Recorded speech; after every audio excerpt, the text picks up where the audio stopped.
살림, 네, 살림 부분이 살림 부분에 관한 웨비나인데 이 살림 부분은 전 세계에서 온실가스 배출량 측면에서 보면은 보통 거의 한 4분의 1 정도를 차지한다고 합니다. 살림과 랜드 유스가 토지 이용이 되겠죠. 여기가 4분의 1 정도. 보통 분들은 그렇게 많나요? 이렇게 생각하시는 분들이 있는데 상당히 중요한 부분이 되겠습니다. 또 한편으로 보면은 우리나라에서 좀 그런 거에 약간 좀 민감하지 않으신 것 같은데 온실가스를 감축하는 데 있어서 톤당 감축 비용을 따져보면 사실은 각 기술들마다 감축 비용이 굉장히 다릅니다. 어떤 기술은 굉장히 비싼 기술도 있고요. 어떤 기술은 싼 기술도 있고 CCS 같은 거는 뭐 100불까지 나오는 경우도 있고 60불까지 떨어졌다 얘기도 하고 요즘에 미국에서 많이 이제 논의가 되는 백 같은 경우에는 훨씬 더 비싼 기술이 되겠고요. 살림은 그런 거에 비해서는 상당히 코스트 이펙티브한 그런 살림도 기술이죠. 어떻게 보면 코스트 이펙티브한 그런 기술이 되겠습니다. 그래서 그런 부분도 굉장히 특이한 것 같고 또 개도국의 여러 군데 엔디스를 보시게 되면 많은 개도국, 아프리카와 라틴 아메리카나 동남아시아에 있는 많은 개도국들이 산림과 농업 부분을 굉장히 중요하게 다루는 국가들이 굉장히 많이 있습니다. 그래서 그런 부분에서도 굉장히 중요하게 느껴지고 또 여기에서 오늘 이제 6조 활용 방안이니까 아마 탄소 시장 관련해서 관심이 많으신 분들도 계실 텐데 네이처 베이스드 솔루션 관련된 프로젝트들이 요즘에 여러 가지 측면에서 관심도 크고 또 여러 가지 토론도 많이 진행이 되고 있는데 오히려 여기 발런터리 마켓 가면 아직까지는 산림 부분을 통해서 만들어진 크레딧이 에너지 부분에서 만든 크레딧의 가격이 조금 더 비쌉니다. 그래서 그런 부분도 있고 그래서 그다음에 파리 협정 다 아시지만 제 5조에 가면은 산림 부분은 진도가 다른 섹터에 비해서 굉장히 빨리 진도가 나갔죠. 그래서 교통우정세상에서 이미 산림 분야에 관한 다라쇼바 메커니즘을 만들 줄 정도로 레드 플러스를 통해 가지고 굉장히 많은 진도를 내놨는데 그래서 그러한 면을 반영을 해가지고 파리 협정 제 5조에는 산림과 관련된 별도의 조항이 있기도 합니다. 그래서 우리나라는 그리고 그런 컨텍스트에서는 여기 계신 분들 다 자랑스럽게 생각하시겠지만은 대한민국은 산림 녹화에선 전 세계 최고다라는 자부심을 많은 분들이 가지고 계신데 또 그런 것들이 또 한편으로는 지금 오늘 논의하는 거와 상당히 연계성을 또 가질 수도 있을 것 같습니다. 그래서 뭐 그런 부분도 굉장히 중요하고 뭐 아직도 북한과의 여러 가지 기후변화 협력은 계속되어 있다고 생각을 하시는 분이 계시다면 그런 차원에서도 북한의 앤디스를 보신 분은 또 보셨겠지만 북한의 앤디스를 보시면 산림 부분을 통해서 온실가스를 감축하겠다고 돼 있고 그다음에 국제사회에서 지원이 있는 경우에는 추가 감축도 가능하다고 그렇게 제출한 앤디스에서 밝히고 있습니다. 그래서 또한 산림 분야의 협력은 북한이 이제 유엔 안전보장이사의 제재를 받고 있는데 그 제재 대상에는 아주 쉽게 말씀드리면 HS 코드상 철이 들어가면 거의 북한의 지원이 불가능한데 그런 면에서는 산림 부분은 또 다른 중요한 면을 가질 수 있을 것 같고요. 요즘에는 바이오다이버시티 이슈도 굉장히 중요해서 산림 부분은 그런 측면에서 단순히 온실가스 감축이라는 측면 외에 다른 다양한 이슈들도 같이 가지고 있는 메커니즘상 그렇기 때문에 예를 들면 에너지 부분에서 저희들이 친숙한 에너지 부분과 비교해서도 오히려 또 활용할 게 어떻게 보면은 인지를 하고서 시작한 건 아니었지만 결과론적으로는 굉장히 활용할 게 많이 있는 분야이기도 한 것 같습니다. 이런 여러 가지 측면에서 살림 부분을 들여다보면 굉장히 재미있는 것들이 많이 있는데 오늘 우리나라에서 산림청을 비롯해가지고 이 분야의 최고 전문가들을 오늘 이렇게 모시고서 저희들이 세미나를 진행할 수 있게 돼서 대단히 기쁘습니다. 네, 서론이 약간 좀 길었던 것도 같은데 자 그러면은 본론으로 들어가서 먼저 발제는 국립산림과학원의 김래연 박사님께서 해주시고 그다음에 토론은 산림청의 김지령 사무관님 그다음에 아포코의 김동환 박사님 SK모의 유이석 부사장님 되실 것 같죠? 근데 유 부사장님 지금 회의가 막 끝나셔서 막 지금 들어오시겠다고 그랬습니다. 그래서 조만간 입장을 하실 것 같고요. 그다음에 환경공단의 임서영 사장님 이렇게 저희들이 진행을 하도록 하겠습니다. 자, 그러면은 먼저 우리 김래원 박사님께 이제는 좀 마이크를 넘겨드려가지고 김래원 박사님께서 준비하신 발제를 내용을 가지고 여러분이 다 아시다시피 김래원 박사님은 저 또한 굉장히 신뢰를 하는 분이고 파리 협정 산림 분야에서 협상을 처음부터 끝까지 계속 해오고 계시고 또 산림청과 아주 긴밀한 관계를 유지하시면서 우리나라의 산림 분야에 특히 이 무게감축 관련해서 굉장히 많은 정책적인 챌린지들을 헤쳐나가고 계시는 그런 독보적인 위치를 가지고 계시는 그런 분이라고 제가 자신 있게 소개를 해드릴 수 있을 것 같습니다. 그럼 김 박사님께 제가 마이크를 넘겨드리겠습니다. 네, 안녕하세요. 국립산림과학원의 김리현입니다. 소개를 너무 잘해주셔서 감사합니다, 정 교수님. 오늘 제가 웨비나에서 말씀드릴 것은 산림 부분에서 이제 육지를 어떻게 활용할 것인가, 라는 부분인데요. 사실 활용 방안을 정말 이렇게 멋지게 세팅해서 딱 제시를 하면 좋을 텐데, 아시다시피 아직 6조의 세부 협상이 진행 중이고, 그래서 지금 아직 저희가 해 나가고 있는 부분들이 있습니다. 그래서 시기열적으로 세팅된 방안을 말씀드리는 거는 조금 어려웠고, 오늘 준비한 거는 앞으로 살림 부분이 6조를 6.2조, 4조, 8조를 어떻게 접근을 하고 있고 그것을 최대한 활용하기 위해서 어떻게 진행을 하고 있는지 그런 내용과 최종적으로 그 전체 6.2조, 4조, 8조에 대한 것을 어떻게 활용할 수 있는 기반이 있는지 이런 거에 대한 것을 말씀을 드리도록 하겠습니다. 그럼 화면을 좀 공유를 하겠습니다. 교수님, 제가 몇 분 발표를 하면 될까요? 네, 제가 몇 분 발표하세요 말씀을 드릴까 하다가 김 박사님이 준비를 많이 하셨을 것 같아서요. 저희들이 4시 반까지만 끝나면 됩니다. 예, 제가 4시 반에 끝나자마자 공항에 가야 되기 때문에 그 시간만 지켜주시면 제가 비행기는 놓치지 않을 것 같고요. 예, 4시 반까지고 알겠습니다. 저희에게 토론하시는 분들이 지금 4분이 계십니다. 그래서 토론하는 분들은 최소한 한 분당 한 10분 정도는 드리려고 그러거든요. 네, 그래서 발제 시간은 충분히 가질 수 있고 토론이 좀 길어지더라도 해서 나중에 하면 Q&A도 하려고 하고 일단은 그렇게 생각하고 있습니다. 네, 알겠습니다. 그러면 발표를 시작해 보겠습니다.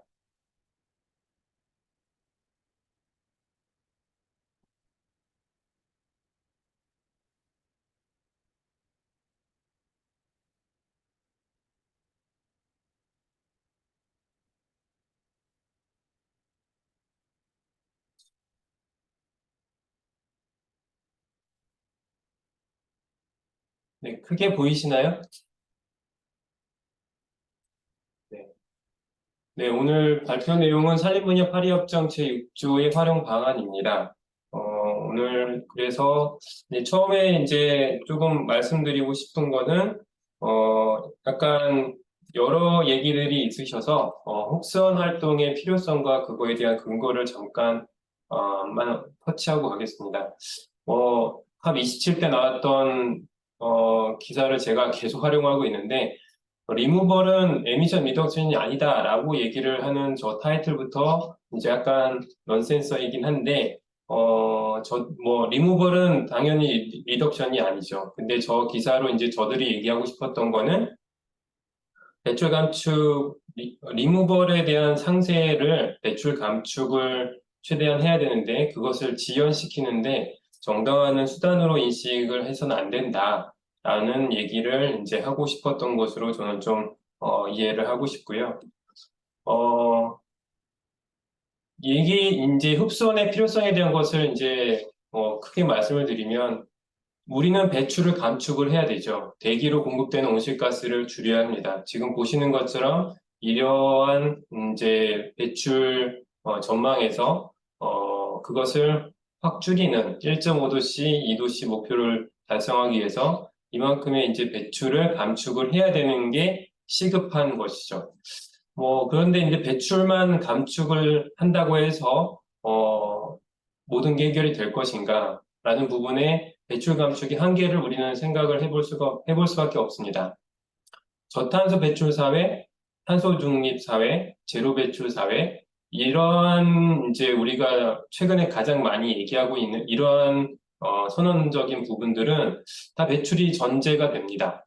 근데 기후변화를 발생시키는 것은 이미 대기에 쌓여있는 온실가스가 더 많이 있기도 하죠. 그래서 이제 대기에 쌓여있는 온실가스를 흡수 제거하는 리무벌이 필요하게 되는 거죠. 그렇게 했을 때 이제 제로 배출에서 더 나아가서 네거티브 에미션의 사회로 넘어갈 수 있는, 그리고 기후변화를 조금 더 적극적으로 대응하게 되는 행위를 우리가 할 수 있게 되는 것이죠. 거기서 우리가 흡수원 활동의 필요성을 얘기할 수가 있을 것 같습니다. 흡수원이라고 하는 이러한 정의도, 이것은 기후변화 1992년에 제정된 기후변화 1조의 정의의 이러한 흡수원에 대한 것도 내용이 정해져 있고, 그리고 컨벤션의 그 같은 협약의 감축 조항에서 이러한 이제 행위들이 그 흡수원과 저장소에 대한 이러한 촉진적인 행위들을 그 권고를 하고 있고, 그것의 대상으로 이제 바이오매스나 포레스트나 해양 이런 부분들을 지금 생태계를 크게 명시를 하고 있습니다.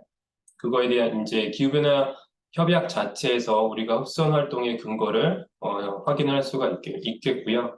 파리 협정으로 넘어온다고 하면 감축 사업에 대한 범위를 세부 6조, 6.2조와 6.4조의 세부 이행 지침에서 에미션 리덕션과 리무벌에 대한 것을, 인크리징 리무벌에 대한 것을 감축 사업 범위로 명시를 하고 있습니다. 그래서 우리가 흡수 사업에 대한 것을 이제 근거적으로 추진할 수 있는 것이고, 파리 협정 6조를 조금 더 들여다보도록 하겠습니다. 이것도 이제 지금 보시는 게 이제 윤석열 차장님께서 이제 잘 만들어주신 파리 협정의 전체적인 구조인데요. 다 대하고 이제 5조의 흡수원과 6조에 대한 6조가 이 협정의 NDC 달성을 위해서 추가적인 그리고 보완적인 조항으로 이제 별도로 나와 있습니다.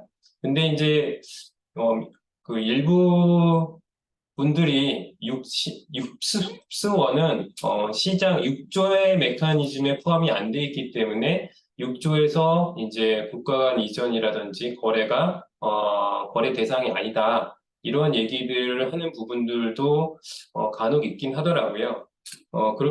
그런 부분에서 이제 여러 가지 이제 설명을 드릴 수가 있겠지만, 가장 명확하게는 배출권 단위로 일단 말씀을 드려볼 수가 있겠습니다.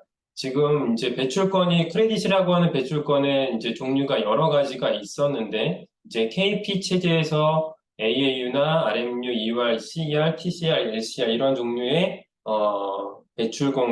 배출권과 크레딧이 있었습니다.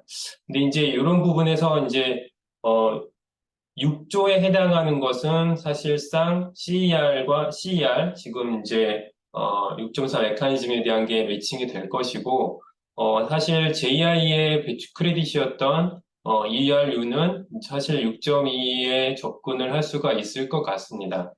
그리고 이제 산림 흡수의 국가 내에서의 그 산림 흡수량에 따른 흡수원에서의 흡수량에 대한 감축 단위가 리무벌 유닛이라고 하는 RMU가 있었거든요. 근데 요거는 이제 NDC에 직접적으로 활용도 할 수 있고, 그래서 다른 이제 감축 목표 안핵수원 국가에 이제 이전할 수 있는 단위가 있었습니다. 그래서 지금 본다고 하면 CER이 지금 6.4의 감축 실적 ER로 볼 수가 있겠고, 한 국가의 산림에서의 흡수량은 RMU 단위와 동등하다라고 볼 수가 있을 것 같습니다. 지금도 예를 들어 레드 플러스의 감축 실적은 그 해당 국가 개도국의 NDC에 직접적으로 활용할 수가 있는 상황이고, 그렇기 때문에 지금 전체 KP의 배출권 거래에서 CER만 혹은 ERU만 거래한 것이 아니라 나머지 배출권에 대한 것도 거래를 했던 것이기 때문에 앞에 이제 흡수원 5조에 대한 감축 실적이 6조의 거래 대상이 아니다라고 하는 부분에서 저희는 KP 체제를 파리 체제가 그대로 따른 것은 아니지만 감축 단위에 대한 거래라는 부분을 봤을 때 6.2틈으로 5조의 감축 실적을 이전 대상으로 저희가 충분히 볼 수가 있을 거라고 설명을 드릴 수가 있겠습니다. 네. 그리고 6조가 사실 이제 아시는 것처럼 6.2, 6.4, 6.8조 이렇게 되는데 간단하게 이 6.2조가 양국 간의 사업이고 6.4가 중앙에서의 사업이고 그를 통한 감축 실적은 이트모로서 발급을 하고 이제 감축 유닛에 대한 것이 이전된다라는 것은 다들 아시는 내용이실 거고요. 6.8조는 가장 큰 차이가 감축 실적이나 어떠한 실적이 발급이 되지 않는다. 단 이제 개도국의 감축 적응 재원 기술 이전 역량 배양 등 개도국 NDC 이행 촉진을 위한 단상국 간의 협력이다. 그래서 사실 6.8조는 탄소 외적인 개도국의 저런 5가지 필러에 대한 능력 배양을 지원한다. 이행을 지원한다라고 보시면 되겠습니다.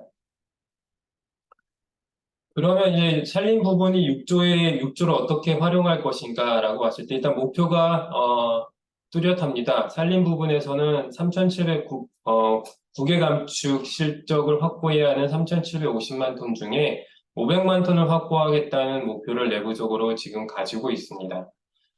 그런데 사실 500만 톤도 상당히 큰 양이어서 많이 부담이 되는데 그것 또한 이제 이것을 이제 최대한 확보하기 위해서 몇 가지 이제 해결해야 될 문제점이 있습니다. 첫 번째로 KP에서 CDM, 그러니까 파리협정 6조에서는 살림 부분이 CDM에서 같이 평가절하 받지 않도록 해야 한다. 그래서 이제 해결해야 될 문제가 비용속성 처리 방안으로 TCR, LCR을 적용했던 것을 파리협정 6조에서는 배제를 해야 되고 신규 조림, 재조림 2가지 활동으로 매우 제한이 되어 있던 흡수원 활동을 다양한 활동으로 확대해서 승인받도록 해야 한다. 이 2가지가 이제 6조, 특히 6.4조 메커니즘에서는 가장 해결해야 될 문제인 것 같고요. 그리고 이제 투명성 강화, 상응 조정 이슈 대응, 그리고 자원 소모 최소화를 추구한다는 것은 6.2조 이트모 체계에서 이제 특히나 레드 사업인데 UNFCCC가 운영하고 있는 바르샤바 레드 플러스 프레임워크를 최대한 활용하는 것이 필요하다. 그것은 뒤에서도 좀 말씀을 드리겠습니다. 그런 WFR이라고 하는 저 프레임워크를 최대한 활용하는 체계를 만들어야 된다라는 것이 이슈가 될 것 같고요. 그 다음에 민간 참여 확대를 위해서 레드 플러스나 산림 사업의 흡수 운영 체계에 더 나아가서 사실 더 필요한 것은 방법론을 개발해서 등록하는 것을 지원을 하는 부분이 해결이 돼야 되는 부분이라고 생각합니다. 이 방법론에 대한 거는 기존의 이 방법론이 아니라 이제 나중에 추가적으로 승인될 다양한 새로운 활동들에 대한 방법론 개발을 지원할 필요성이 있겠다라는 부분입니다. 네. 그럼 먼저 익숙한 6.4조 메커니즘을 다뤄보겠습니다. 얼마 전에 이 6.4조 메커니즘, 협정문상 A 메커니즘이라고 한 6.4 메커니즘의 이름이 PACM, 파큼, 빠끔 이렇게 이름이 정해졌다고 합니다. 플레임은 파리스 어그리먼트 크레디팅 메커니즘이고요. 참고로 말씀을 드렸습니다. 여기서 이제 제가 그 선결 과제로 말씀드렸던 그러니까 CDM에서처럼 평가절하 돼서는 안 된다. 그리고 TCR이나 LCR 이러한 방법론이 배제되어야 된다고 하는 것은 이 그래프로 확인을 할 수가 있습니다. KP 체제에서 CDM 사업의 비율인데요. 이 신규조림 산림 사업은 신규조림 재조림 뿐이었는데 이 사업의 비중이 0.7%밖에 되지가 않았습니다. 뭐 여러 가지 이유가 있었겠지만 그 중에 하나로 대표적인 것으로 이제 저희가 뭐 분석하는 것은 이 TCR, LCER이라고 하는 기한부 배출권을로만 발행이 되는 문제점이죠. 이것이 TCR은 5년, 그러니까 그 커미트먼트 피리어드, 그냥 이행기간, 교토 1기, 교토 2기 이렇게 이행기간이 종료되면 이 발행되었던 TCR을 다른 배출권으로 다 교체를 해줘야 됩니다. 그리고 LCR은 이제 크레디팅 피어리드가 뭐 20년, 30년이, 60년이 되면 그것이 종료될 때 전체적으로 다 바꿔줘야 된다는 거죠. 근데 이것이 바꿔질 때 이제 바꿔야 하는 배출권의 가격이 어느 정도 어떻게 될지, 올라 있을지 낮아 있을지 그걸 알 수가 없었기 때문에 그리고 교체한다는 것 자체가 부담이 되기 때문에 이 신규짐 재조림 사업에 대한 부분을 하지 않은 부분으로도 생각을 하고 있습니다. 그래서 저희가 생각한 것은 TCR, LCR은 배제되어야 한다. 파리 체제, 파리의 6.4조 메커니즘에서는. 그리고 비용속성 처리가 TCR, LCR과 CCS 사업은 이제 버퍼와 국가 보증 혼합 방안, 이렇게, 사업 분야에 따라서 비용속성 처리 방안이 다르게 적용이 되어 있는데, CCS나 산림, 이렇게 육상해양 지구공학적 사업의 비용속성은 모두 자연재해로 기인되는 것입니다. 그래서 동일하게 통합적인 비용속성 처리 방안을 도입해야 된다는 것이 저희의 생각이었고, 그래서 이제 6.4조 메커니즘에서 이제 이러한 내용들을 건의하기 위해서 흡수원 협의체를 저희 관련 부처랑 구성을 하고 국가의견서를 제출을 했습니다. 산림 부분에 대한 내용으로만 말씀을 드리면 공고 초안에, 그러니까 리무벌 사업에 대한 공고 초안에 TCR, LCR 다양한 활동에 대한 추가 요구와 함께 TCR, LCR에 대한 적용을 반대하고 통합적인 비용속성 처리 방안 도입을 요구를 했습니다. 그래서 그 국가 의견서도 제출을 하고 따로 기관의 차원에서 의견도 제시를 했는데 얼마 전에 나온 이제 이번 cap에서 이제 CMA 제출된 권고 초안을 보면 TCR, LCR 내용 포함되어 있지 않고 또 통합적 그 비영속성 처리 방안 부문별로 육상이나 해양이나 공학적 부문의 비영속성 처리 방안이 다르지 않게 하나의 비용속성 처리 방안이 제시가 되어 있어서 저희가 제안한 내용들이 반영이 되었다고 된 걸 확인했고 이번에 캡에서 최종적으로 반영이 되기를 희망을 하고 있습니다. 그리고 이제 새로운 흡수원 활동에 대한 이제 추가 부분인데요. 이미 작년에도 이제 이 6.4조 메커니즘의 어떤 흡수원 활동들을 하는 것이 좋겠느냐라는 제안을 받았는데 거기에 이제 이렇게 많은 산림 분야, 농업 분야, 공학 분야 등등의 그 활동들이 제안이 되었습니다. 물론 저희도 이제 활동에 대한 것을 이제 제안을 했고요. 이것이 이제 사실 이만큼이 다 승인이 될지는 모르겠지만 지난 교토체계보다 신규조림 재조림만 인정되었던 것보다 다양한 흡수원 활동이 승인이 될 것으로 기대가 됩니다. 그러한 생각의 배경으로는 이제 MBS에 대한 것을 많이 얘기를 하고 있고 또 IPCC 6차 평가 보고서에서도 카본 다이옥사이드 리무벌이라고 하는 부분으로 여러 가지 활동, MBS와 중복되는 여러 가지 활동들에 대한 것을 활동에 필요하다라는 것을 제시를 하고 있었고요. 또 이제 전 사무총장 크리스티아나가 이제 퇴임하고 나서 쓴 자서전에서도 이렇게 산림이 리포레스테이션이 기후변화 완화에 반드시 필요한 활동이다. 그리고 되게 안정적이고 간단한 활동이라는 것을 언급하면서 글래스고 캅 26에서 MBS와 산림에 대한 활동 확대를 많이 프로모션하기도 했습니다.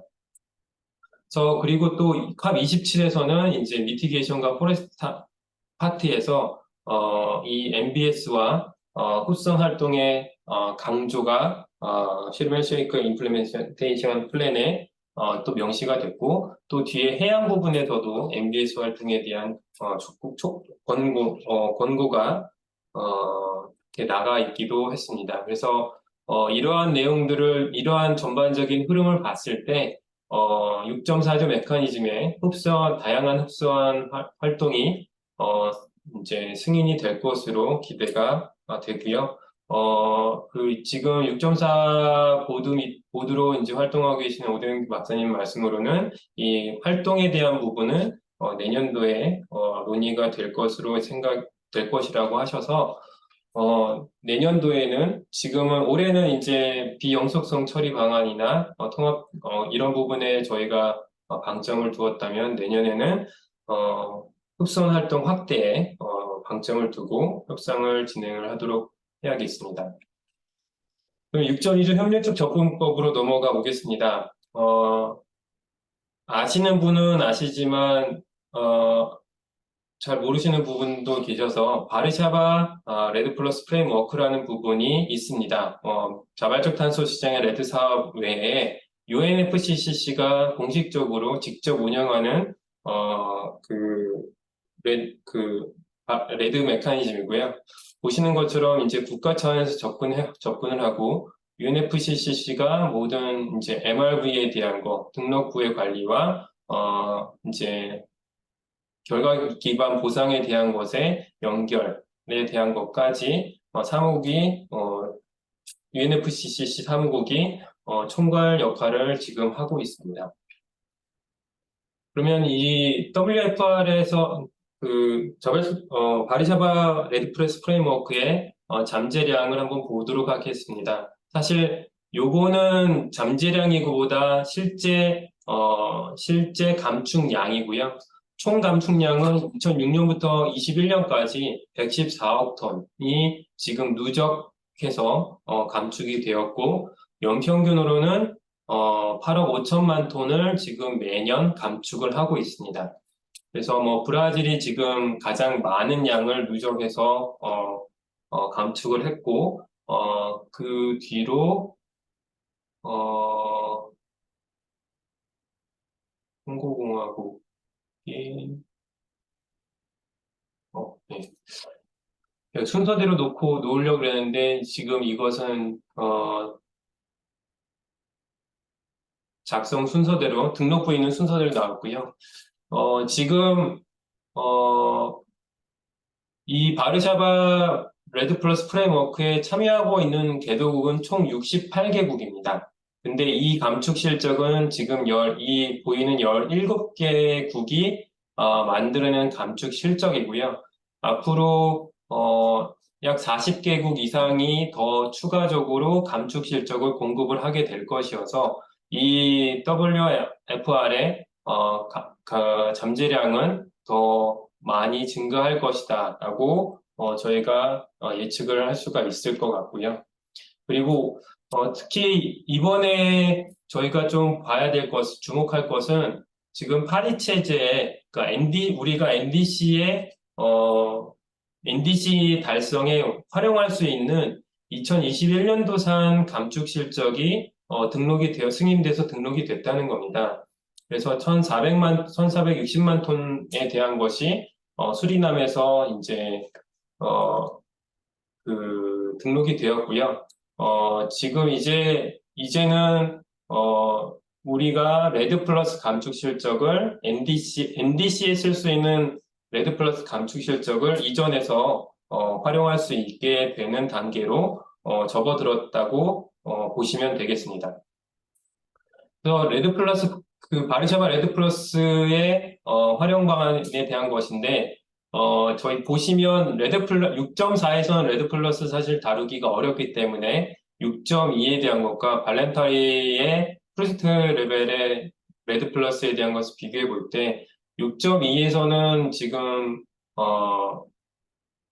그 당사국의 발급 발행에 대한 것을 거쳐서 상응 조정을 통해서 이전된 양을 가지고 NDC에 이제 사용할 수가 있고 국가적으로는 NDC와 탄소 중립에 대한 것으로 활용할 수가 있겠고요. 그것은 이제 목적에 대한 것을 명시했을 때 다양하게 사용을 할 수가 있는데 NDC에 대한 거 이제 국제 감축에 대한 것도 사용할 수가 있겠고 사실 기타 목적에 대한 것까지 저희가 다 활용을 할 수가 있겠습니다.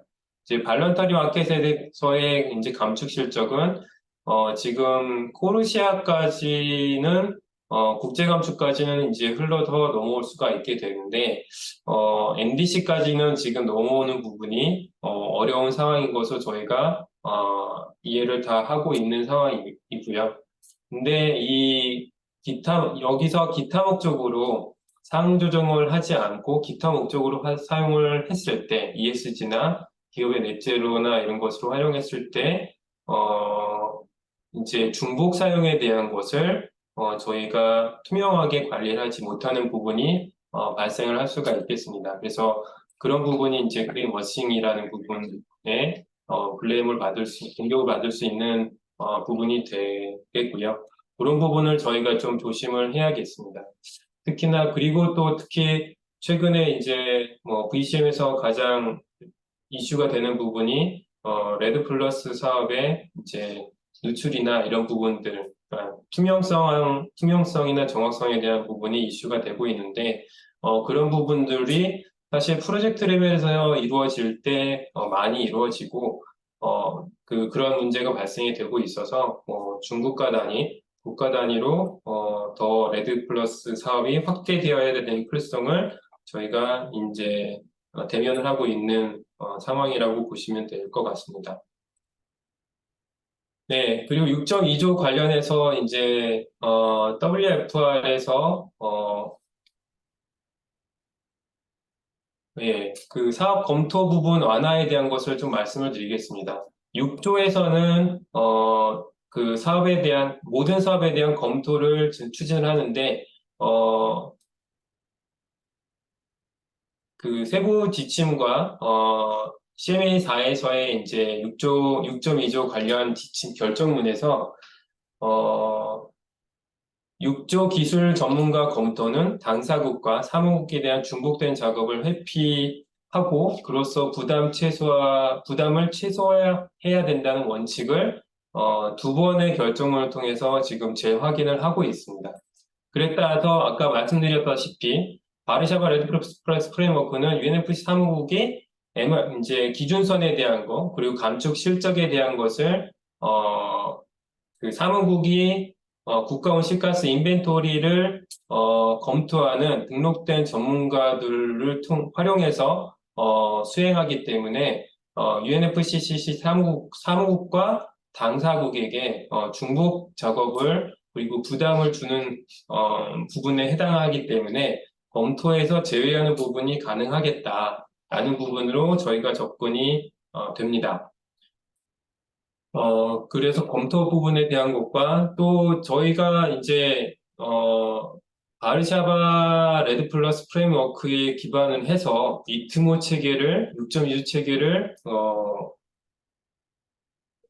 만들기 위해서 운영 표준에 대한 것을 이제 개발을 하고 있는데요.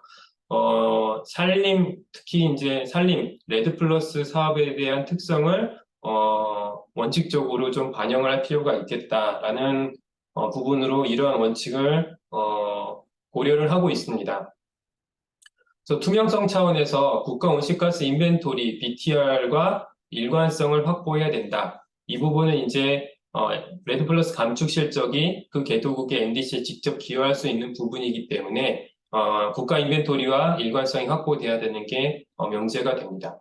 그리고 이제 국가 단위 레드 사업이 이행이 돼야 된다는 것인데 이 또한 NDC에 직접 기여되는 부분이기 때문에 국가 전체의 플러스 마이너스에 대한 것을 확인이 돼야 되는 부분이어서 국가 단위로 해야 되고 또 비영속성에 대한 부분을 위험을 줄일 수가 있습니다. 국가 정책으로서 레드 사업을 추진하기 때문에 비용속성에 대한 위험을 낮출 수가 있겠습니다.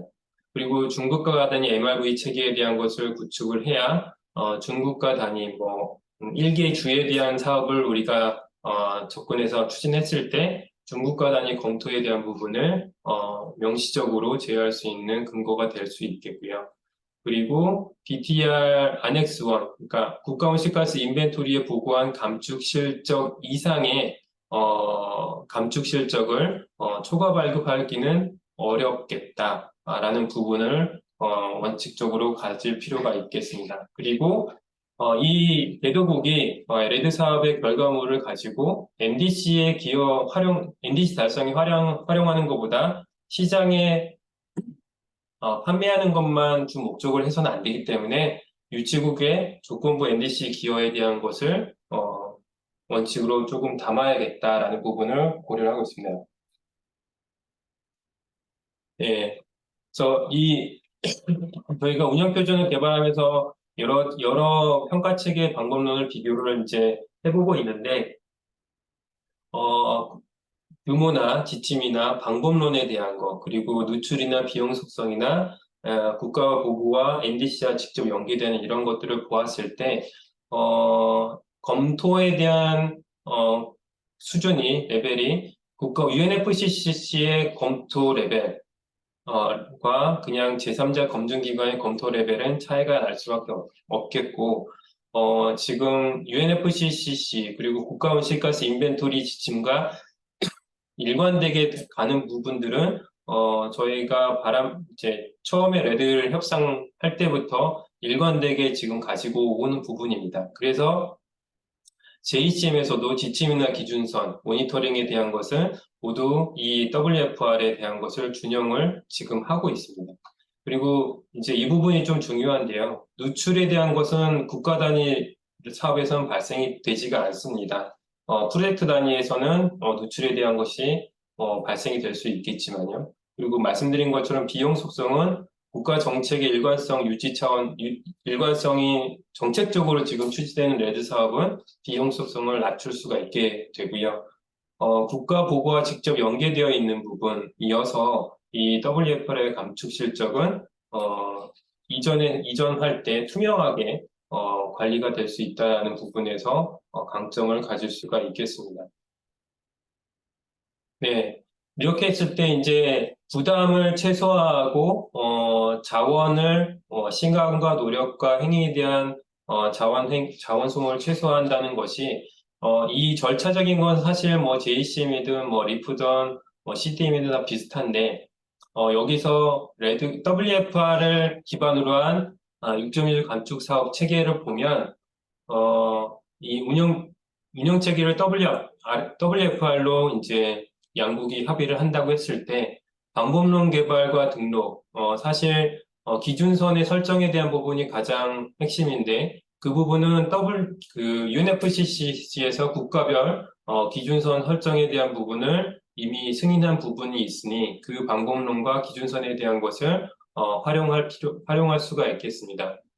그리고 사업 계획서에 대한 것도 국가 전략에 대한 것이 수립이 되어 있고 기준선 기술평가에 대한 부분이 이미 평가 결과서로 나와 있기 때문에 사업 계획서 작성하는데 주단위 사업단의 계획서를 작성하는데 충분히 활용할 부분이 많이 발생이 되고요.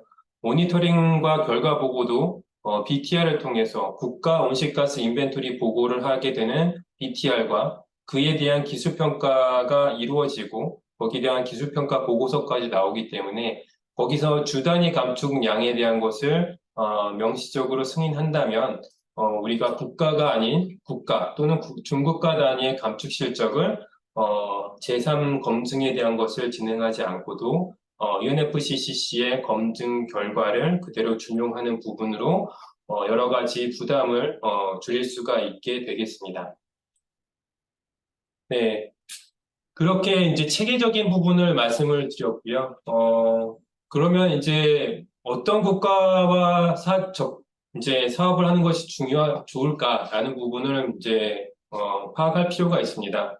일단은 분석 대상으로는 기후협정국 22개국과 산림청 관심 협력국과 이미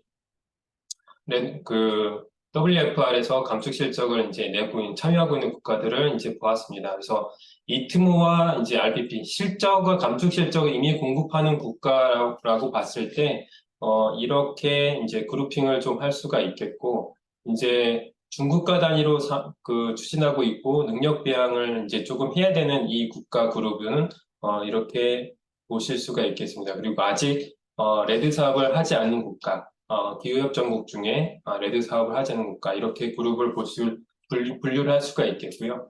아무래도 지금 요 단위, 이 단위에서의 국가들이 좀 우리가 빨리 접근해서 레드 사업을 추진할 수 있는 국가라고 보실 수가 있겠습니다. 그래서 국가별로 실제 이트모 잠재량에 대한 이제 분석을 해보았을 때, 지금 감축 실적을 이미 내고 있는 국가들은 지금 이러한 양들을 보이고 있습니다. 그리고 레드를 성공적으로 이행할수록 배출 기준선이 낮아지기 때문에 보시는 것처럼 5년 단위로 그 기준 잠재량이 줄어드는 것을 확인을 하실 수가 있겠고요. 또 이제 새로운 국가가 이제 능력 배양 단위를 넘어서 새로운 국가가 되면 이제 추가적으로 잠재량에 대한 것을 추가하는 것으로 시기열 분석을 해봤습니다. 그랬을 때 32개국으로 봤을 때 25년까지 440만 톤, 26에서 30까지 770만 톤, 그 다음은 이제 30년 이후에는 35년까지 500만 톤 정도의 전체 토탈의 감축에 대한 잠재량을 볼 수가 있겠습니다. 여기는 이 부분은 사실 이제 더 많은 국가들, 아까 말씀드린 것처럼 아직 40여 개국이 감축 실적에 대한 것을 보이지 않고 있기 때문에 이 파트는 더 영역적으로 확대될 수 있다라는 것을 참고해 주시기 바랍니다. 그렇게 봤을 때 국가별로 이제 유형별로 어떤 국가들이 감축 잠재량이 높은지에 대한 것을 일단 분석 결과로 제시를 해드릴 수가 있겠고요. 이게 지금 정답은 아닙니다. 이것도 한 2, 3년마다 계속 바뀔 수가 있겠습니다. 그러니까 이 수치를 이제 맹신하지 마시고 이러한 경향을 보이고 있다. 상위 국가들은 이러한 리스트를 확인을 할 수가 있다 정도까지 정보를 확인하시면 좋을 것 같습니다. 여기에 적용되는 것들은 여기서 몇 가지 가정에 대한 것들을 제시를 하고 있었고요. 이렇게 우리가 체계에 대한 것과 이제 감축 잠재량에 대한 것을 이제 보았고요. 6.2에선 이만큼의 포텐셜을 저희가 보고 참여를 할 수가 있겠습니다. 그리고 하나 이제 좀 말씀을 드리고 싶은 게 최근에 국내외에서 레드 활동은 배출 회피다라고 얘기를 하는 분들이 좀 있습니다. 그런데 레드 플러스는 배출 회피가 아니라 감축과 흡수 활동입니다. 아시다시피 레드는 산림 전용 황폐화 방지, 보전, 지속 가능한 산림 경영, 탄소 축적 증진 이렇게 다섯 가지 활동으로 세분화되는데 산림 전용 방지와 산림 황폐화 방지는 감축 활동입니다.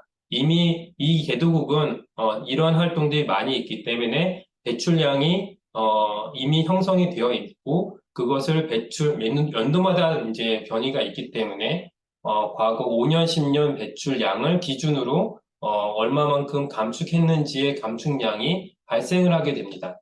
그래서 이것은 배출 회피가 아니라 감축 활동이고요. 산림 보전, 산림 경영, 탄소 증진은 현재 흡수량 대비 증가된 흡수량에 대한 것만 인정을 받는 것이기 때문에 추가적인 흡수 활동이라고 볼 수가 있겠습니다. 그래서 그럴 때 레드 플러스는 대출의 투입 활동이라고 이제 얘기하는 거는 저희가 좀 지양했으면 좋겠습니다. 네, 그럼 6.8조입니다. 6.8조는 아까 말씀드린 것처럼 이 감축이나 적응, 재정, 기술 이전, 능력 배양 이러한 카테고리 이제 필라에서 지원을 지원을 하도록 하는 것이고, 그것의 목적은 제1 목적은 개도국의 감축과 적응에 대한 앰비션을 상향시키는 것입니다. 그리고 NDC의 이행에 퍼블릭 그리고 민간 섹터의 참여를 강화시키는 것이라고 볼 수가 있겠습니다. 그래서 이제 우리나라에서는 어떻게 접근을 하는 것으로 지금 가닥을 잡고 있느냐면 2020년도에 온실가스 국제감축 사업 추진 전략에 보면 우선 협력 대상국의 국제감축 협력에 대한 것을 유도하는데 사업 추진 여건 조성을 ODA 등과 연계해서 추진한다라는 부분입니다. 그래서 인프라 지원이나 정책 지원이나 이런 ODA 사업을 통해서 사업에 대한 그 준비를 하고 능력을 배양을 시키고 본 사업으로 연계해서 진행한다라는 전략적 그린 ODA에 대한 것을 얘기를 하고 있고요. 2024년도 국제개발 협력 종합시행 계획에서도 이제 ODA를 이제 국외 감축국 확보에 대한 협력 사업 추진 시에 ODA 환영 측면 지원을 얘기를 하고 있습니다. 그래서 우리나라도 이 전략적 그린 ODA에 대한 부분을 추진하고 있는데 이것이 딱 6.8조에 적용해서 우리가 추진할 수 있는 부분이라고 생각을 합니다.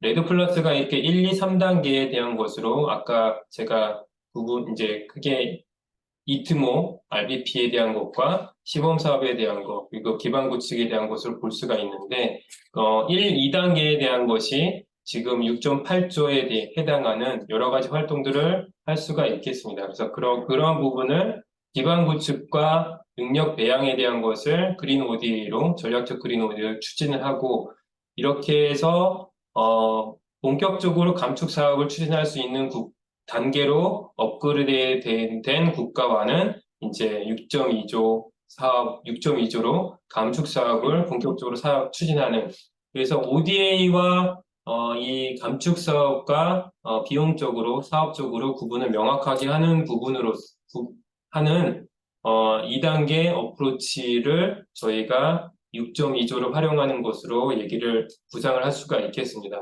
요거에 대한 구체적인 사례에 대한 것도 저희가 조금 준비를 하고 있는데요. 나중에 그런 내용들을 업데이트 해드릴 수 있도록 하겠습니다.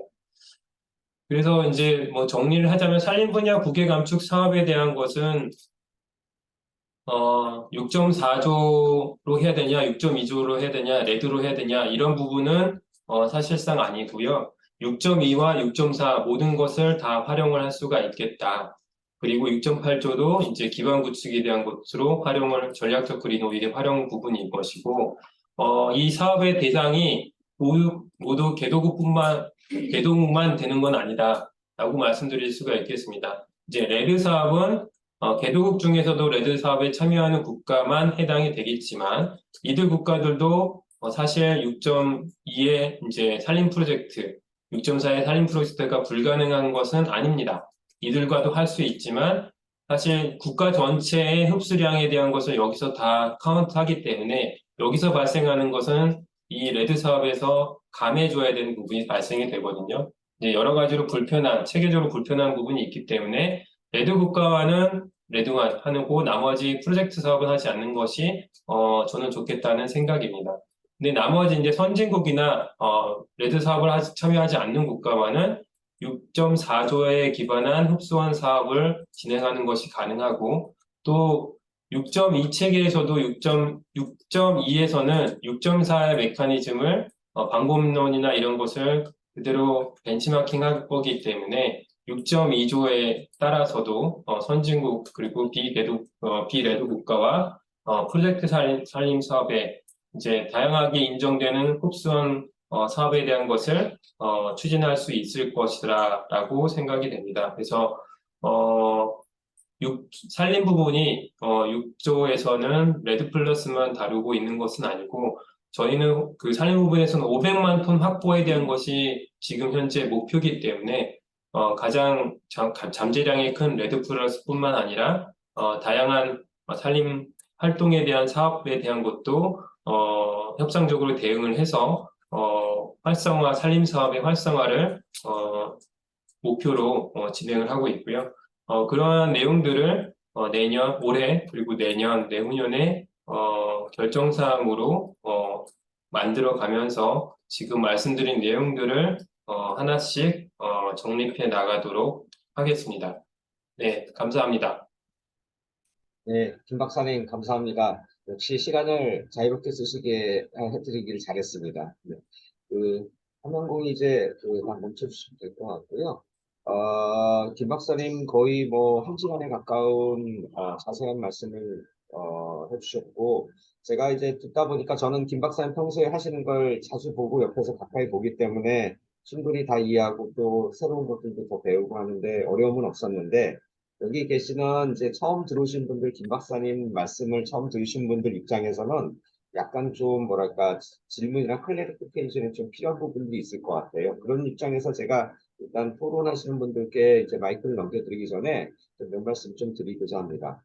아마도 처음에 이게 6조 협상에서도 그렇지만은 예전에 교토체제에서 마켓 메커니즘을 가지고서 협상을 시작했었고, 그래서 6조에 들어와서 6조의 문안이 이제 합의가 됐는데, 6조에서는 보면은 예전에 교토상에서 있던 마켓 메커니즘 이상의 것들을 국가들이 말하자면 이 틈으로 트랜스퍼해서 원래대로라면 엔디스를 위해서 사용하게 돼 있었잖아요. 그죠? 그러다가 글라스고에서 갑자기 마지막에 이상하게 돼가지고 OIMP가 생기는 바람에 other purpose 또는 국제 감축 목표 콜시에 가는 거 이런 것들이 됐는데 6.4조에 대해서 처음에 설명을 하실 때 거기에는 아마도 제가 저는 이해를 했습니다만은 여러 가지 다양한 목적으로 쓸 수 있는 크레디트를 발행시키는 그런 메커니즘이다. 그죠? 그게는 나중에 NDC용으로 쓸 수도 있고, 크로시아로 갈 수도 있고, 그다음에 ESG 목적으로 쓸 수 있고, 그죠? 그거는 처음에 이제 어떤 사용 목적이 될까는 결정을 해야 되겠지만, 그런 차원에서 말씀을 하신 거고, 그다음 6.2조의 협력적 접근법에 오셔가지고 해주신 말씀은, 이거는 기본적으로 우리나라 NDC 달성을 위해서 그걸 염두에 두고서 얘기를 하신 거라고 저는 그렇게 이해를 했습니다. 그래서 우리나라 NDC 달성을 하기 위해서 이거는 어떻게 보면 정부 입장에서 가장 중요한 국가 온실가스 감축 목표를 달성하기 위해서 특히 레드 플러스 메커니즘 어떤 거에 대해서 자세하게 말씀을 해주셨고, 그 다음에 맨 마지막에 거의 끝날 때쯤에 보여주신 슬라이드는 전 너무 좋은데 드디어 선진국이라고도 할 수 있다는 슬라이드 제가 정부 차원에서 나온 거의 처음 본 것 같아요. 저는 매번 선진국이라고 해야지 더 크게 막 나올 수 있다는 얘기를 많이 하고 다녔었는데, 그래서 다양한 형태로서 우리들이 활용할 수 있을 것 같다는 말씀을 해주셨고, 그런 차원에서 앞에 6.4는 들으시는 여기 입장에서 어떤 분들은 이제 프라이빗 섹터에 포커스된 분도 있고 정부 섹터 관여하신 분인데 6.4에서 말씀하신 것들은 다양한 목적으로 크레딧을 만들 수 있는 거를 설명을 해주신 거고, 6.2로 가서는 기본적으로 기존에 있었던 바르샤마 메커니즘을 통해 가지고 대규모 이트모의 트랜스퍼가 가능한 방법이 있고 그런 것들이 현상이 뭔가에 대해서 설명을 해주셨고, 맨 마지막에는 그런데 레드 플러스 원래 국가 단위로 하는 건데 준 국가 단위라든지 다른 것들이 있는데 그런 특히 선진국까지 포함해서 그런 경우 어떤 게 있을까 6.8과도 관련을 지어가지고 어떻게 활용할 수 있을까를 정리를 해주신 거라고 그렇게 이해를 했습니다. 그래서 제가 혹시 틀린 부분이 있으면 좀 클래리파이를 해주시면 좋을 것 같고요. 그다음에 제가 제 개인적으로 좀 이제 또 한번 하나 저 코멘트 아닌 코멘트 같은 얘기를 한번 해보면 이제 처음에 말씀하실 때는 크레딧 얘기를 가지고 주로 하셨잖아요. 그러니까 우리나라에서 배출권이라고 얘기할 만한 크레딧 얘기 가지고 많이 하셨고 특히 6.4나 그 앞에 부분에서는 뒤에 와서는 이트모에 대해서 굉장히 많이 얘기를 하셨거든요. 그래서 두 개가 사실은 저는 이제 밖에서 말씀을 드릴 때 이투모가 더 큰 컨셉이고 크레딧은 그 안에 있는 좀 작은 부분이다. 두 개가 일치하지는 않는다라는 걸 항상 말씀을 드리는데 그런 차원에서 레드 플러스도 역시 6.2 부분에서는 그런 부분들도 있는 거라고 저는 그렇게 얘기를 했습니다. 그래서 그런 차원에서 제가 이제 여기 처음 오시는 분들이 좀 더 김 박사님의 아주 훌륭하신 발표를 좀 더 잘 이해하실 수 있게 해서 제가 뭐 좀 말씀을 드렸고요. 혹시 이제 토론 부탁드리기 전에 김 박사님이 뭐 제가 드린 말씀에 약간 토론하기 전에 애도하고 싶은 게 1, 2분 한두 가지 있으시면 한 1, 2분 정도 하신 다음에 토론으로 넘어가도 되겠습니다. 아닙니다. 저 뭐 특별히 말씀드릴 내용은 없는 것 같습니다. 네. 그러면은 저희 아주 훌륭하신 분들을 오늘 토론자로 모셨습니다. 그래서 말씀드린 대로 네 분의 토론자가 있으신데 대략 지금 보면 4시가 막 지났는데 그래도 한 7분, 8분 정도 이렇게 제가 시간을 좀 드리려고 합니다. 그래서 맨 먼저 쌀림청에서 저도 오늘 온라인으로 처음 뵙는데 이제 막 그 새로 임무를 부여받으셔가지고 아주 활동이 많으신 걸로 그렇게 듣고 있습니다. 우리 김진원 사무관님께 제가 좀 마이크를 드리도록 하겠습니다. 안녕하세요. 산림청의 김진원입니다. 들리시나요? 네, 예. 김 박사님이랑 그 교수님 말씀 잘 들었고요. 제가 금년도에 10월 23일자로 산림청에서 이제 레드크로스 담당을 하게 됐습니다. 그러면서 많이 좀 배우는 단계인데, 김 박사님이나 교수님한테 많이 좀 배울 준비가 돼 있고, 오늘 토론에 참석하는 자세는 저도 배우는 자세로 참석을 하게 됐고, 그러면서 제가 그간 이제 공부했던 우리 산림청의 레드크로스 사업에 대해서 소개시켜 드리는 걸로, 가름하는 걸로 그렇게 말씀드릴게요. 제가 이제 교수님 비행기 시간 때문에 시간이 많지는 않을 것 같은데 간단하게 좀 말씀드리겠습니다. 크게 충분히 하셔도 됩니다. 예. 저희 사업하는 부분이랑 제도적인 부분에 대해서 좀 소개를 해드릴까 합니다. 아시는 분도 계시지만 저희 사업을 지금 12년도부터 인도네시아를 시작으로 해서 레드크로스 사업을 계속 시범 사업을 하고 있고 현재는 캄보디아, 미얀마, 라오스 3개국과 프로젝트 사업을 계속 진행 중에 있습니다.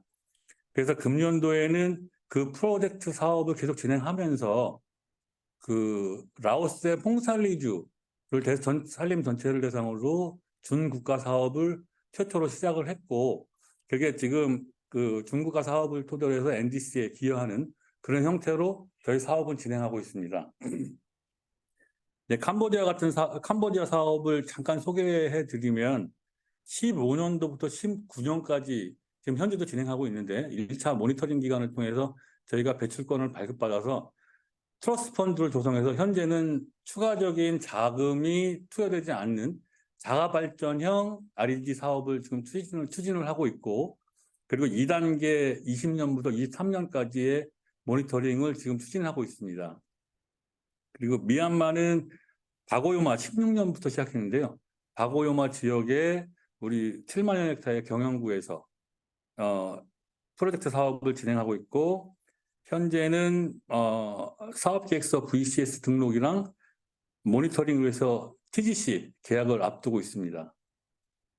그리고 라오스 사업을 이제 마지막으로 좀 말씀드리면 라오스 사업은 18년도부터 저희가 참파삭주 동호사호 지역에서 시범 사업을 했는데 현재는 그 사업 설계서 PB 작성 중이고 그리고 VCS 등록을 준비 중에 있습니다. 이런 부분을 프로젝트 사업으로 하고 있다는 소개를 잠깐 드리고 저희가 이제 금년도에 시작하는 NDC 목적으로 추진하는 사업이 이제 라오스의 퐁살리주를 전체로 한 준국가 사업인데 그 부분이 금년도에 처음 15억의 사업비가 투입돼서 지금 진행을 하고 있습니다. 그래서 금년도 캅에서 라오스 측이랑 이 준국가 사업에 대한 시범 사업에 대한 MOU를 지금 협약을 맺을 계획입니다.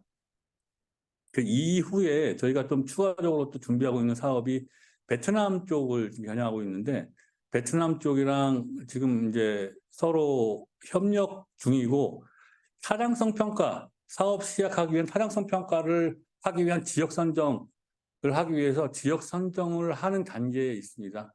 그리고 그 이외에 저희가 이제 앞으로 아까 그 김 박사님도 말씀하셨지만 저희가 이제 열대우림 지역이 동남아만 있는 게 아니라 아프리카 지역이나 남미 지역도 이제 포함되어 있기 때문에 남미 지역은 뭐 수리남, 가이아나, 페루 이 정도의 나라를 좀 겨냥해서 그 진행할 계획이고, 아프리카는 중앙아프리카 그 가봉 지역 주변 국가들로 해서 좀 타겟팅을 하고 있습니다. 그런 방향성을 좀 소개시켜 드립니다.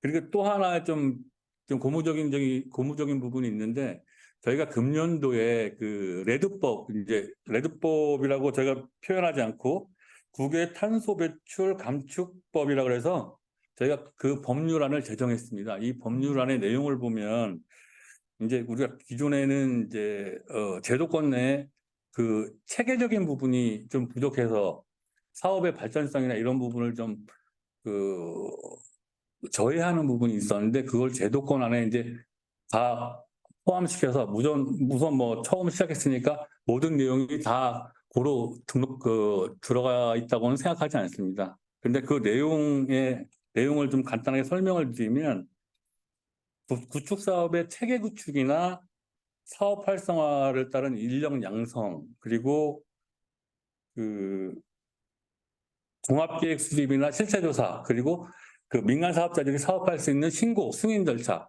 그리고 그 안에 이제 레드 사업을 할 수 있는 기반, 뭐 지역사무소나 아니면 협회 설립이나 뭐 이런 부분에 대한 내용이 다 포함되어 있습니다. 그래서 이게 국가의 NDC 달성 체계를 구축하는 것뿐만 아니라 민간 사업자들이 이 레드 사업을 했을 때 지원하고 보호하고 그분들의 의무를 지어지는 제도권 내에 포함시켰다. 이런 데 좀 큰 의의를 갖고 있습니다.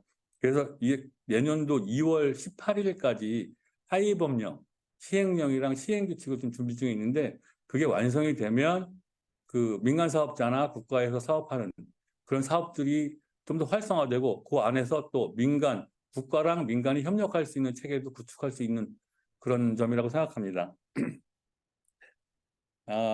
제가 말씀드릴 거는 여기까지인데 한 7분 정도, 8분 정도 쓴 것 같은데 시간이 괜찮은지 모르겠습니다. 하여간 요거까지만 소개시켜드리고 제 그 발표를 마치겠습니다.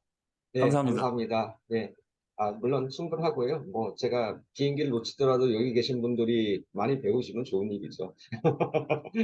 비행기야 다시 탈 수 있지만, 여기 훌륭하신 말씀을 저희가 언제 또 다시 듣겠습니까?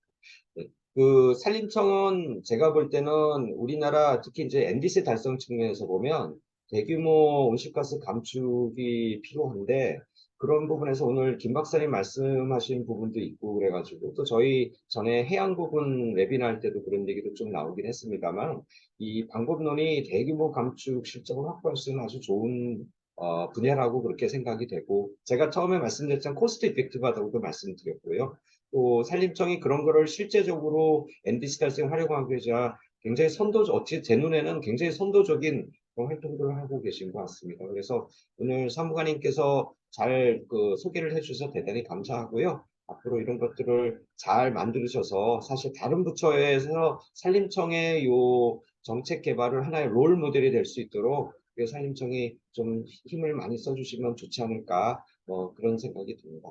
감사드리고요. 그 다음에 두 번째로는 우리 김동완 박사님을 모시도록 하겠습니다. 아프코라는 국제기구를 이쪽 산림에 많이 빠져 계신 분들 많이 아실 수도 있고, 근데 그렇지 않은 분야에 계신 분들은 좀 생소하게 느끼실 수도 있는데, 우리나라 여의도에 본부를 두고 있는 국제기구입니다. 산림 분야에 특화가 되어 있고, 그리고 제가 알기로 이 아프코가 요즘에 이 6조를 활용을 해서 NDC 달성뿐만 아니라 또 민간 부분하고도 협력을 하기 위해서 다양한 계획들도 만들고 계시고, 저도 뭐 조금 도와드리거나 어드바이스 해드린 적도 있습니다만, 그런 차원에서 오늘 김동완 박사님께서 좋은 토론을 해주실 거라고 생각을 합니다. 예, 김 박사님 마이크 넘겨드리겠습니다. 네, 안녕하세요. 들리시나요? 네, 기회 주셔서 감사합니다. 아프코 소개해 주셔서 감사드리고요. 좀 더 부연 설명을 드리자면, 지금 한국 정부가 주도해서 세운 정부 간 국제 기구고, 현재까지 16개 회원국이 참여하고 있습니다. 그리고 정동윤 교수님께서도 말씀해 주셨듯이 최근에는 새로운 조직의 전략을 개발하였는데요. 이때 이제 정동윤 교수님과 김미연 연구원님께서도 의견을 주셨는데 기존의 협력이 이제 산림 오디오에 그 초점이 맞춰져 있었더라면 최근에 이제 클라이맥을 중심으로 하고 또 민간 부문의 기후 재원을 활용하는 것을 다시 또 초점을 두고 협력을 추진해 나가려고 하고 있습니다. 그런 맥락에서 이제 저희 기후가 직면하고 있는 산림 이트모 확보를 위해 6조를 활용을 할 때 지금 직면하고 있는 주요 이슈들을 좀 간단히 소개해 드리는 걸로 토론을 진행하려고 합니다.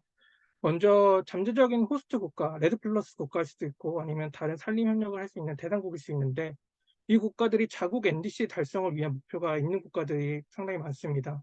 이런 경우에 이트모 협력을 하게 된다면 상황 조정을 하게 될 터인데 이때에 대해서 스스로의 NDC 자기들이 이제 속해 있는 산림 부분에 할당되어 있는 감축 목표를 달성하지 못하는 상황에서 이트모를 협력을 한다는 데서 거부감을 느끼는 좀 그 우려를 보이는 정보도 있더라고요. 그래서 그런 맥락에서 확실하게 협력이 없다면 달성하지 못하지만 이트모 협력을 해서 달성할 수 있다는 어떤 근거를 제시할 게 필요해 보이고요.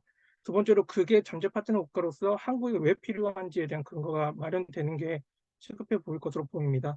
그리고 그런 근거 중에 하나로서가 기존의 파트너십을 미리 선점해서 그런 신뢰관계를 구축하는 게 중요할 것으로 보이는데요.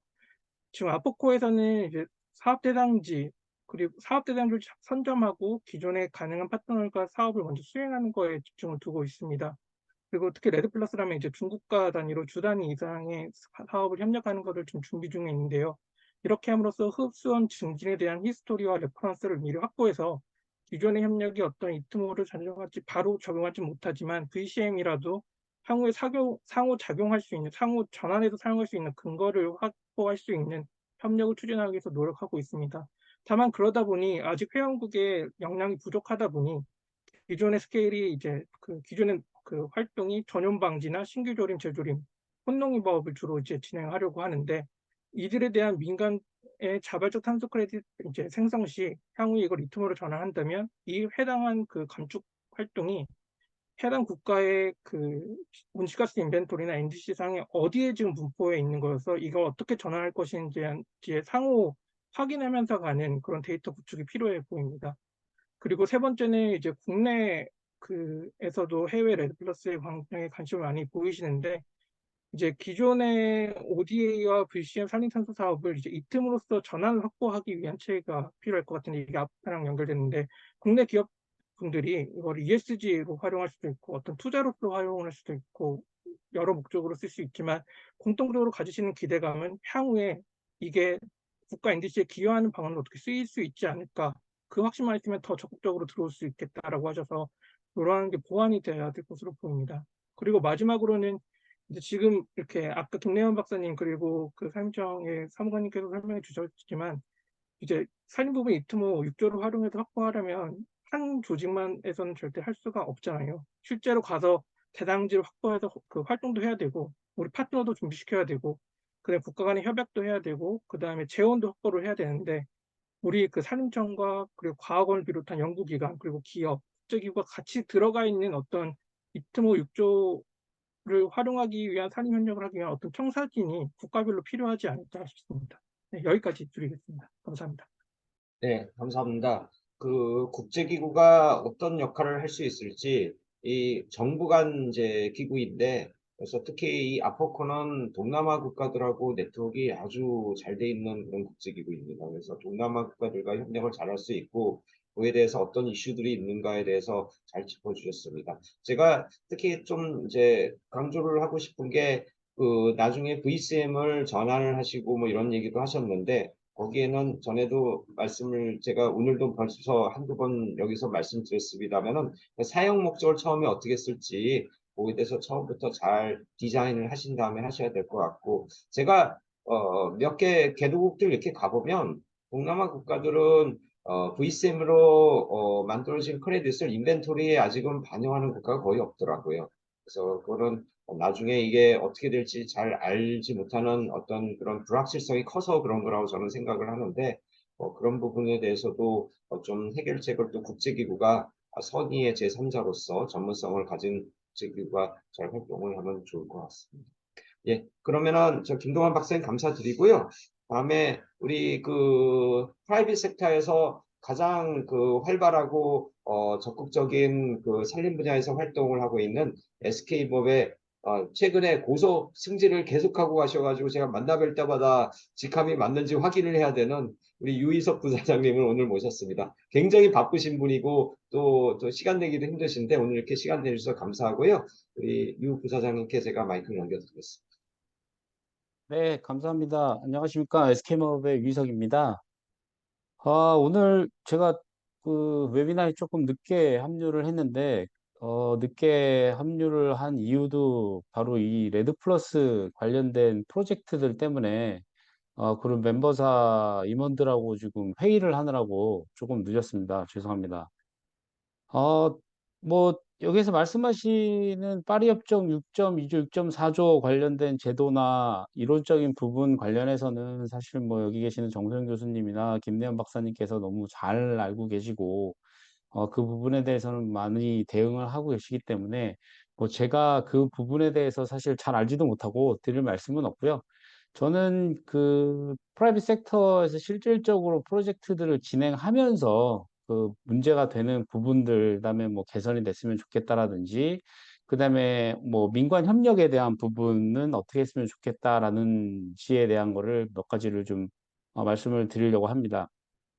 저희가 지금 레드 플러스 사업 관련해 가지고 이제 해외에서 그 몇 개국을 대상으로 사업을 지금 진행을 하고 있고, 그다음에 저희가 직접적으로 개발하는 거 외에 중개 거래를 통해서 또 크레딧을 갖고 들어오는 부분도 병행해서 진행을 하고 있습니다. 사실 이제 처음에 프로젝트 진행 그 저희가 직접 개발하기 전에 먼저 한번 그 해보기 위해서 그 중개 거래를 통해서 지금 진행을 해보고 있는데, 이 부분들이 지금 그런 멤버사들 입장에서도 굉장히 문제가 좀 많이 있는 것 같아요. 그 가장 이제 우려를 하고 있는 부분들이 이제 그린워싱에 대한 부분을 가장 우려를 하고 있는 상황이고, 이 그린워싱에 대한 부분이 걸리기 때문에 이 오프셋을 통해 가지고 그룹의 넷제로를 달성하는데 많은 뭐 두려움이라고 해야 될까요? 좀 주저하는 부분들이 굉장히 많이 있는 것 같습니다. 엊그저께도 제가 기사를 보니까 그 케냐인가요? 케냐의 카시카우 레드 플러스 프로젝트라고 있는데, 그 프로젝트 같은 경우에도 사실 뭐 벌써 2단계까지 해서 약 뭐 2천 몇백만 톤 정도가 발행이 됐고, 그 크레딧을 뭐 넷플릭스라든지 마이크로소프트라든지 뭐 쉘이라든지 이런 굴지의 대기업들이 크레딧을 구매를 했음에도 불구하고 이 프로젝트 관련해서도 지금 뭐 신체적이라든지 뭐 성적 학대 혐의 등을 이유로 해서 지금 그 자연 기반 프로젝트 표준인 뭐 NGO라고 있는데 거기에서 아예 제외시켜 버리겠다라는 그 기사를 봤습니다. 그래서 그 기사처럼 이게 처음에는 잘 이루어지고 아무 문제가 없는 것처럼 흘러가는 프로젝트들도 이게 어느 순간에 그 그린워싱이라든지 여러 가지 문제점들이 발생이 돼서 사업을 지속적으로 유지하기 어려운 점이 좀 발생을 하는 것 같습니다. 그래서 그런 그린워싱에 대한 부분을 어떻게 좀 해결을 할 수 있을지에 대한 부분이 민간 기업으로서 좀 많은 고민이 되고요. 그다음에 저희가 이제 실질적으로 해외에서 직접 프로젝트를 이제 발굴을 하다 보면 가장 어려운 점이 현지 정부들과의 네트워크 형성하는 부분이 가장 어렵습니다.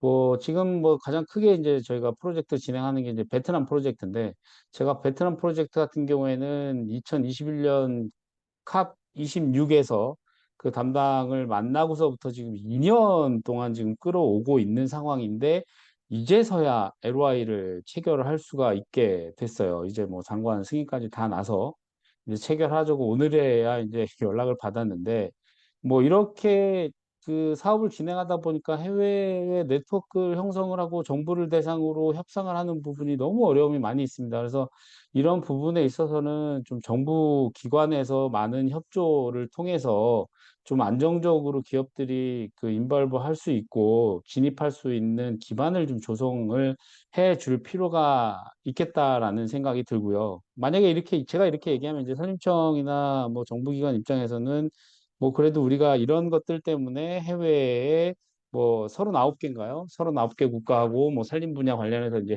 양자 협력을 맺고 있고 그걸 기반으로 해서 뭐 진행을 하고 있다라고 말씀을 하시는데 이게 사실은 양자 협력을 체결은 했지만 그 양자 협력을 기반으로 해서 뭔가 구체적으로 토론이 되거나 협의가 이루어지는 부분은 거의 없는 것 같더라고요. 그래서 이 양자 협력을 체결을 한 국가를 기반으로 하더라도 이후에 계속적인 팔로우업이 좀 이루어졌으면 좋겠다라는 생각이 들고 그래야만이 그것을 기반으로 해서 기업들이 들어가서 사업을 하는데 많은 도움이 되지 않을까라는 생각을 해봅니다.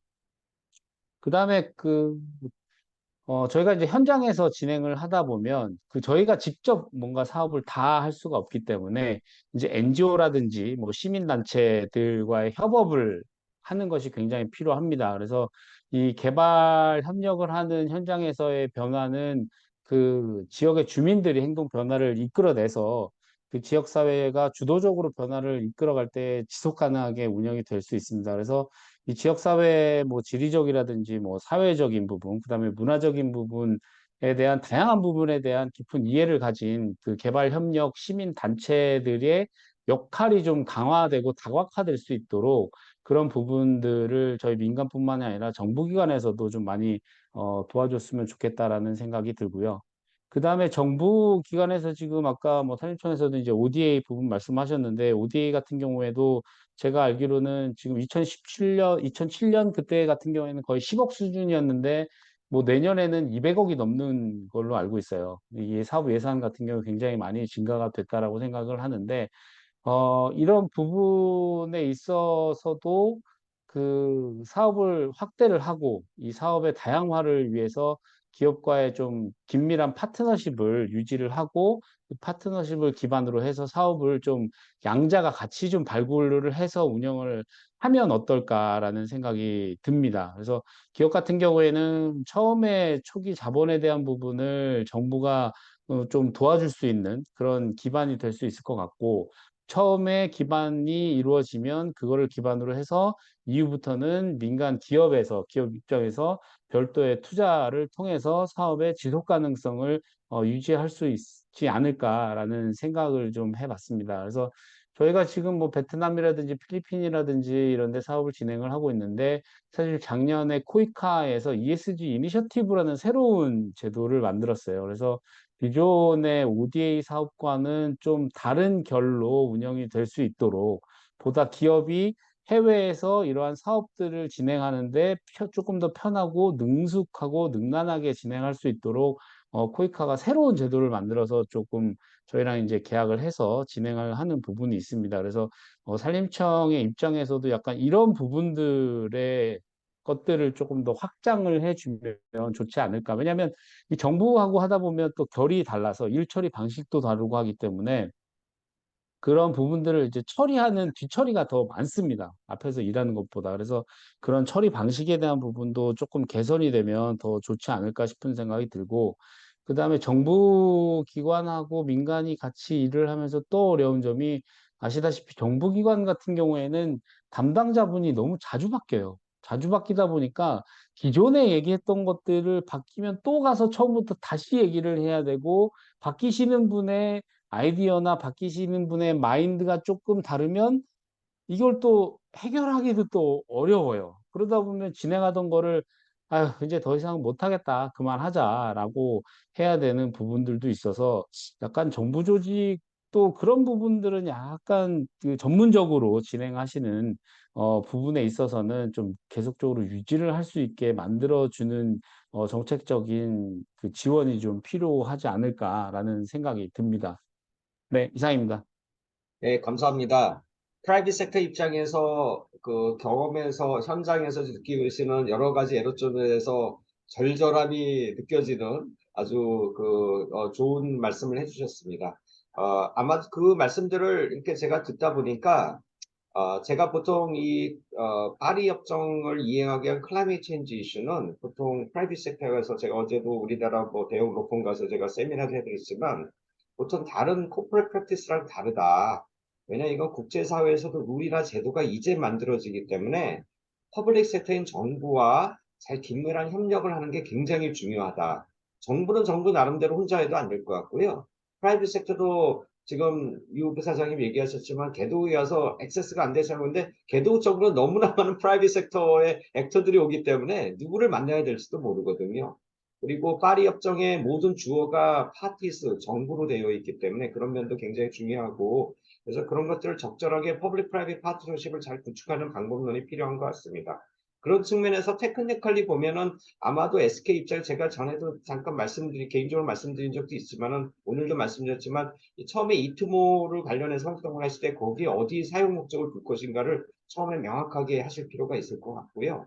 그다음에 정부 입장에서 보면은 정부는 온실가스 감축 목표를 달성을 해야 될 거고, 그다음 우리나라 시행령에 보면은 뭐 크레딧을 해줄 수 있을 것 같이도 얘기하는데 정부 입장에선 정부의 리스크를 매니지하기 위해서 정부의 여러 가지 리소스도 쓰시고 ODA도 활용이 되고 경우에 따라서는 정부의 직접 예산도 들어갈 거란 말이죠. 그렇다면은 그러한 측면에서 프라이빗 섹터와 나중에 사업을 통해서 생산해내는 이트보를 그러면 정부가 어떻게 공유할 것인가 이런 문제도 사실 있습니다. 그래서 개도국에서 사업을 많이 하시는 분들은 좀 느끼셨겠지만 어떤 나라 예컨대 뭐 케냐와 그다음 뭐 가본 같은데 저는 이제 현장에서 듣는 얘기인데 이트모를 크레딧을 만들면 30%를 정부가 소유권을 가져간다고 그럽니다. 뭐 그런 개도국의 그런 선례도 있고 그런데 그래서 우리나라에서 제가 볼 때 그게 미싱 포인트 중에 하나입니다. 그래서 말씀하신 거에서 사업을 개발하고 시행하고 나중에 결과를 활용하는 것까지 민간 협력 체계가 룰이 잘 정비가 될 필요가 있겠다. 제가 볼 때 살림 부분이 제일 진도를 빨리 낼 수 있는 부분 같거든요. 그런 것들을 민간이 협력을 해서 계속적인 토론을 통해 가지고 좋은 결론이 나면 좋을 것 같습니다. 네, 감사드리고요. 그다음 네, 감사합니다. 마지막으로 우리 임서영 차장님은 항상 육조 협상을 하실 때 그냥 너무 열심히 해서 눈이 항상 빨가셨는데 오늘 뵈니 그때 그 모드가 여전히 유지되고 계신 듯도 싶어서 아주 기쁘기도 하고 또 저희 육조 세계 빼놓을 수 없는 분위기도 하고 그래서 오늘 특별히 모셨습니다. 저희 국제특별히 또 위원으로 활동도 해주시고 그래서 우리 임 차장님께 마지막 토론 부탁드리겠습니다. 네, 교수님 감사합니다. 우선 제가 요즘 유행한다는 A형 독감에 걸려가지고 목 상태가 좀 안 좋아서 너무 죄송하고 양해 부탁드립니다. 교수님께서 잠깐 소개해 주신 것처럼 저는 지난해까지 7년 동안 파리 협정 6조 지침 만드는 협상을 처음부터 끝까지 다 봤었고요. 그런데 이제 힘들어서 국내 업무로 옮겼는데 그래서 올해부터는 기후 대응 기금이라는 기금을 운영하고 있습니다. 그런데 와서 보니까 되게 공교롭게도 각 부처의 온실가스 국지 감축 사업이 우리 기금으로 예산이 편성되어 있었고 지금 산림청 레드 플러스 국지 감축 사업도 이제 내년부터 기금으로 옮겨와서 이제 기금 안에서 이제 관리될 예정이고요. 그래서 그렇게 되면은 내년에 신규로 편입되는 부처까지 총 6개 환경, 기재, 산업 국토, 해수, 산림청 이렇게 6개 부처의 국제 감축 사업이 기후대응 기금의 재원을 활용해서 이제 지원될 예정입니다. 그렇다 보니까 제가 그래도 7년 동안 열심히 했던 업무인데 그 내용들을 버리지 않고 계속 국내 업무로도 연결이 되는 것 같아 갖고 개인적으로 좀 다행이다 싶었고 오늘도 이 좋은 자리 초대해 주셔서 저도 이제 살림 부분 항상 어려운데 많이 도움되고 많은 내용 배울 수 있게 되었습니다. 초대해 주셔서 감사드리고요. 그런 측면에서 제가 과거에 했던 거랑 지금 했던 업무를 기반으로 국내적으로 국제 감축 운영에 관한 부분하고 그다음에 국제 협상 관련된 부분 크게 두 가지 관점에서 좀 말씀을 드리고 싶은데요.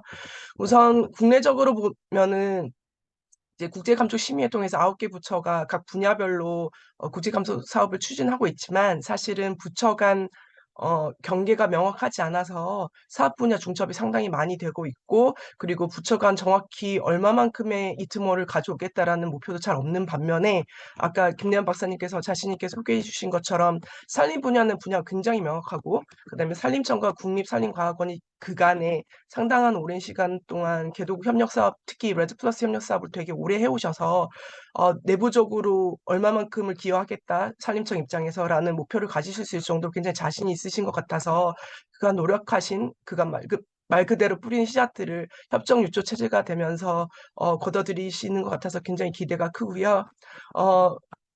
그다음에 이제 국제적으로 보면은 국내 이슈랑 좀 맞물려 있기도 한데 어, 그러니까 국내에서 그 관계 부처분들이 그런 말씀을 굉장히 많이 하세요. 아직도 구체적으로 룰이 명확하게 결정되지 않아서 조금 적극적으로 하기가 어려운 부분이 있다. 근데 제가 지침 협상을 담당했던 사람 입장으로서는 이미 글라스고에서 큰 그림은 다 정해졌고요. 이제는 굉장히 실무적이고 디테일한, 그러니까 우리가 가져온 실적 어디에 등록부다 어디다 넣어야 돼, 어느 시점에서 넣어야 돼, 이런 부분들만 남았지 사실은 거의 다 결정되어서 조금 더 적극적으로 하셔도 충분히 가능하다라는 말씀을 좀 드리고 싶었었어요. 그리고 아까 김연 박사님께서 설명해 주신 것처럼 6.2조 지침에서 이 투모가 될 수 있는 것들에서 이미 명확하게 나와 있습니다. 실제적일 것, 검증 가능할 것, 추가적일 것, 그 다음에 감축 및 흡수 제거를 통한 감축 실적일 것.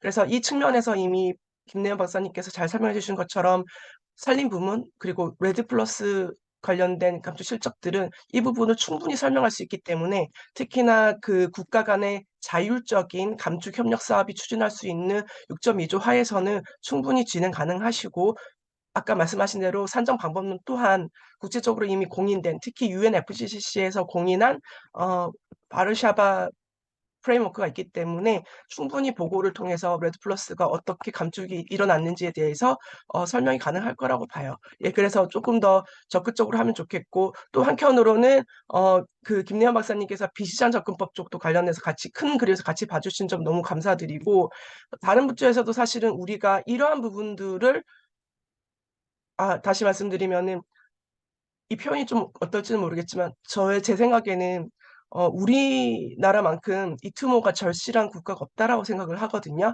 근데 그런데 반해서 이제 국제협상에서 좀 더 보이스를 높일 필요가 있다 생각하고요. 왜냐하면은 아까 말씀드린 대로 아직 국제적 룰이 확정되지 않았기 때문에 못하는 부분이 있다라는 것을 조금 반대로 국제적으로 정해지지 않는 부분을 우리가 해나가면서 그 부분이 국제적 룰이 되게 사실은 만들어 나가야 되는 부분이 있습니다.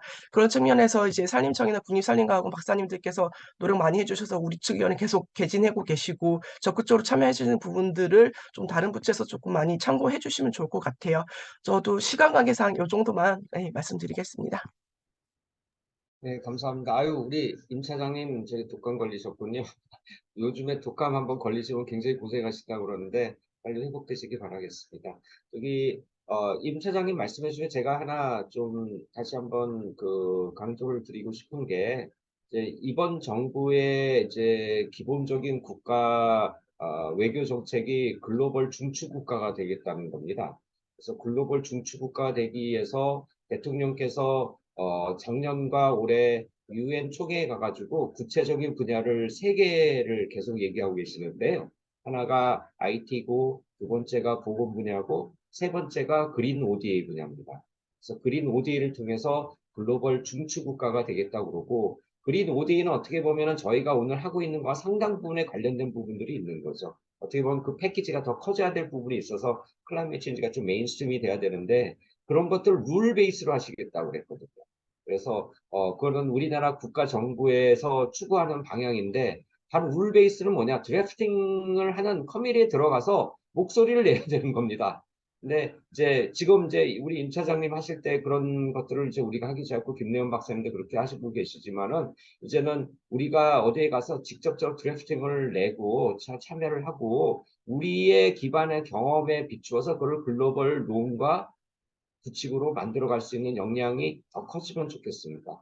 그래서 지금 말씀하신 대로 국제사회에서 특히 NDC를 달성하기 위한 6조 활용은요, 아마 우리나라가 거의 제일 크게 해야 될걸요. 제가 볼 때 우리가 넘버원입니다. 다른 나라 보고서 다른 나라 이러니까 우리나라 이러는데 저는 이해가 안 가요. 아니 다른 나라에서 과연 이 투보를 NDC를 얼마나 쓸 건데요. 그 나라 사정은 우리나라는 굉장히 다릅니다. 그래서 그런 측면에서 아주 훌륭한 결과를 낼 수 있는 도전적이긴 하지만 훌륭한 결과를 낼 수 있는 그런 분야이기도 한 것 같습니다. 예, 이렇게 해서 저기 임 차장님 토론 감사드리고요. 시간이 좀 지났는데 정말로 내가 그 오늘 질문이나 코멘트를 안 하면 나는 여기 다시는 안 올 거다 그런 분이 혹시 계실지 몰라서 한 분 정도만 짧게 혹시 질문이나 뭐 코멘트가 있으시면 받도록 하겠습니다. 혹시 계시면 말씀해 주십시오. 3초 드리겠습니다.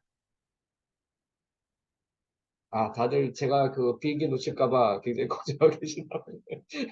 예, 그러면은 저기 오늘 웨비나 이렇게 해보니까 여러분들 좋으시죠? 이렇게 저기 발제를 좀 장시간 걸쳐서 하고 아마 김래현 박사님이 굉장히 그동안 하실 말 말씀하셨는데 제가 시간을 잘 드렸대요.